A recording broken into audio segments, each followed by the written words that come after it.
প্রিয় শিক্ষার্থীবৃন্দ, অনলাইন ক্লাসে তোমাদের স্বাগত জানাচ্ছি। আমি মোহাম্মদ হাসানুজ্জামান, সহকারী অধ্যাপক, বাংলা বিভাগ। প্রিয় শিক্ষার্থীবৃন্দ, আজকে আমাদের যে বিষয়টা নিয়ে আমরা আলোচনা করব সেটা হচ্ছে প্রতিবেদন, রিপোর্ট। ইংরেজিতে যার পরিভাষা হচ্ছে রিপোর্ট, অর্থাৎ প্রতিবেদন। এই প্রতিবেদন বিষয়বস্তুগত দিক থেকে এই প্রতিবেদনকে দুই ভাগে ভাগ করা হয়ে থাকে। একটা হচ্ছে সাধারণ প্রতিবেদন, আর একটা হচ্ছে প্রাতিষ্ঠানিক প্রতিবেদন। এই প্রতিবেদন, সংবাদ প্রতিবেদন, যেটা আমরা জানি যে সাংবাদিকরা যখন নিজেই সংবাদ উপস্থাপন করে, এটাই হচ্ছে সাধারণ প্রতিবেদন। একটা হচ্ছে প্রাতিষ্ঠানিক, অর্থাৎ কোনো প্রতিষ্ঠান কর্তৃক যদি কোনো প্রতিবেদন বা রিপোর্ট তৈরি করতে বলে, এটা হচ্ছে প্রাতিষ্ঠানিক প্রতিবেদন। যেমন কোনো কলেজের অধ্যক্ষ যদি আদেশ অনুসারে কলেজ গ্রন্থাগার অর্থাৎ লাইব্রেরি সম্পর্কে একটা যদি প্রতিবেদন তৈরি করতে বলে, এটা অবশ্যই প্রাতিষ্ঠানিক প্রতিবেদন। কিন্তু একজন সাংবাদিক যদি প্রতিবেদন তৈরি করে, এটা অনুসন্ধানীয় প্রতিবেদন হতে পারে অথবা সাধারণ কিংবা বিশেষ প্রতিবেদনও হতে পারে, তাহলে এটার ধরনটা হবে একরকম। তো বিষয়টা আমরা একটু খেয়াল করি যে আমরা আজকে প্রথম একটু আলোচনা করব, এগুলো ক্লাস যখন আমাদের শুরু হবে এগুলো নিয়ে বিস্তারিত আলোচনা করা হবে। অনলাইনে যতটুকু সম্ভব, সেটুকু না জানলেই নয়, শুধুমাত্র আমরা সেটুকুই জানার চেষ্টা করছি মাত্র। তো আমাদের সরকারি নির্দেশনা যখন আসবে, ক্লাস চালু হবে, হয়তো জুন জুলাইয়ে এইচএসসি পরীক্ষা নেওয়ার চিন্তা ভাবনা হচ্ছে।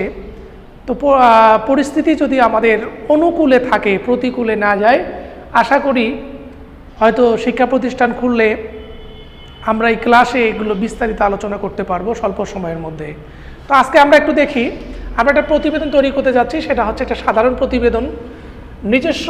তাহলে আমরা কি করব সাধারণ প্রতিবেদনে? এখন এই টপিকসগুলো কি হতে পারে? আমি গত ক্লাসে যেটা দিয়েছিলাম, আইন শৃঙ্খলা পরিস্থিতির অবনতি, এটা সম্পর্কে একটা প্রতিবেদন হতে পারে। দ্রব্যমূল্য বৃদ্ধি, এটা বর্তমান আমাদের নিত্য প্রয়োজনীয় যে দ্রব্যগুলো, এটা আমাদের খুব প্রয়োজনীয় একটা বিষয় যে নিত্য প্রয়োজনীয় দ্রব্যগুলোর দাম উত্তরোত্তর বৃদ্ধি পাচ্ছে কোনো কারণ ছাড়াই, বিভিন্ন কারণে। এটা সম্পর্কে একটা অনুসন্ধানী প্রতিবেদন হতে পারে, অর্থাৎ কী কারণে এই দ্রব্য মূল্যগুলো বৃদ্ধি পাচ্ছে। তো আমরা যদি আজকে দ্রব্যমূল্য বৃদ্ধি সম্পর্কেই একটা প্রতিবেদন তৈরি করি, তাহলে আমাকে প্রথমে কি করতে হবে? আগে হেডলাইন বা শিরোনাম একটা লিখতে হবে। তাহলে আমি শিরোনাম কি লিখব? দ্রব্যমূল্যের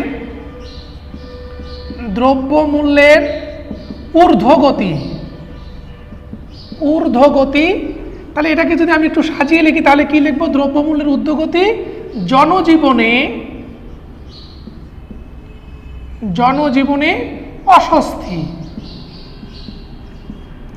তাহলে দ্রব্যমূল্যের ঊর্ধ্বগতি, জনজীবনে অস্বস্তি বা জনজীবনে ভোগান্তি, এই সমস্ত আমরা একটা শিরোনাম দিতে পারি। অবশ্যই শিরোনামটা একটু আকর্ষণীয় হতে হবে, যেন উৎসাহ জাগে, কৌতূহল জাগে যে আসলে মূলত এটাতে কি তথ্যটা প্রকাশ করা হয়েছে। যেমন আমি লিখলাম কি, দ্রব্যমূল্যের ঊর্ধ্বগতি, জনজীবনে ভোগান্তি বা জনজীবনে অস্বস্তি, এই সমস্ত শিরোনাম হতে পারে। এরপর আমি লিখব কি, নিজস্ব সংবাদদাতা। এখন নিজস্ব সংবাদদাতা, পত্রিকার রিপোর্টার যদি নিজের সংবাদ তৈরি করেন বা প্রতিবেদন বা রিপোর্ট তৈরি করেন, তাহলে তিনি কি লিখবেন? নিজস্ব সংবাদদাতা। এখানে পত্রিকার নাম উল্লেখ করতে পারেন, দৈনিক ইত্তেফাক, বাংলাদেশ প্রতিদিন। এরপরে কি তারিখ, আমি যেমন আজকে দিলাম 31 ডিসেম্বর 2020, ঢাকা 1362। ঢাকা 1362 হচ্ছে যাত্রাবাড়ি এই এলাকাটা। তো এখানে যদি আমি দ্রব্যমূল্যের ঊর্ধ্বগতি সম্পর্কে একটি প্রতিবেদন তৈরি করি, তাহলে কি করবেন? সাংবাদিক অবশ্যই ওই বাজারে যাবেন, কিছু তথ্য সংগ্রহ করবেন, এরপরে কিন্তু রিপোর্ট তৈরি করবেন। রিপোর্টের কতগুলো গুরুত্বপূর্ণ নিয়ম রয়েছে, যে সরেজমিনে যেতে হয়, সঠিক তথ্য অনুসন্ধান করতে হয়, এরপরে এটাকে প্রকাশ করতে হয়। তো খেয়াল করি, আমি লিখলাম নিজস্ব সংবাদদাতা, দৈনিক ইত্তেফাক বা যে কোনো পত্রিকার নাম, তারিখ দিলাম, এরপরে ঢাকা 1362। তাহলে এই এলাকা থেকে, তাহলে আমি এখানে বলতে পারি যে ঢাকা জেলার যাত্রাবাড়ির কাঁচা বাজার একটি বৃহৎ, অত্র এলাকার জন্য একটি বৃহৎ বাজার। অত্র এলাকায় প্রায় প্রতিদিন বিভিন্ন ছোট ছোট ক্ষুদ্র ব্যবসায়ী সহ প্রায় 5 লক্ষ মানুষের যাতায়াত। এখানে বিভিন্ন আড়ত থেকে তারা বিভিন্ন নিত্য প্রয়োজনীয় দ্রব্যগুলো সংগ্রহ করে অত্র এলাকার বিভিন্ন ছোট ছোট বাজারগুলোতে ছড়িয়ে পড়ে। এমনকি অত্র এলাকার মানুষদের বাজার করার একমাত্র জায়গা হচ্ছে কাজলা কাঁচা বাজার। আজকে বাজারে গিয়ে এক ভিন্ন চিত্র লক্ষ্য করা যায়।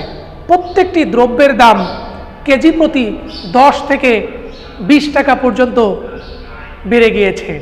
এ ব্যাপারে সাধারণ মানুষের সঙ্গে কথা বললে তারা বলেন যে এভাবে দ্রব্যমূল্যের ঊর্ধ্বগতি হলে হয়তোবা তারা সুন্দর এবং শান্তিতে জীবনযাপন করতে পারবে না, তাদের উপার্জনের সঙ্গে তাল মিলিয়ে চলতে পারবেন না, এমনকি তাদের জন্য বাঁচা দুর্বিষহ হয়ে উঠছে।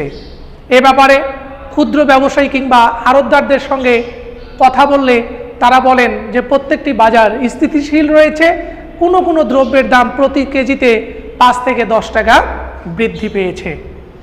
এই যে তাদের মন্তব্যের যথেষ্ট গ্যাপ লক্ষ্য করা যাচ্ছে বা ফারাক লক্ষ্য করা যাচ্ছে, এ ব্যাপারে বাজার মনিটরিং সেলের সঙ্গে কথা বললে আমরা অনুসন্ধান করে জানতে পারি যে সঠিকভাবে তদারকি না হওয়ার কারণে এই সমস্ত দ্রব্যগুলোর দাম উত্তরোত্তর বৃদ্ধি পাচ্ছে। পুরা বাজার তদারকি করে বা মনিটরিং করে তথ্য অনুসন্ধান করে আমরা জানতে পারি বিভিন্ন ব্যবসায়ীরা বড় বড় ব্যবসায়ীরা তাদের নিজস্ব গুদামে পণ্য মজুত করে কৃত্রিম সংকট সৃষ্টি করেছে।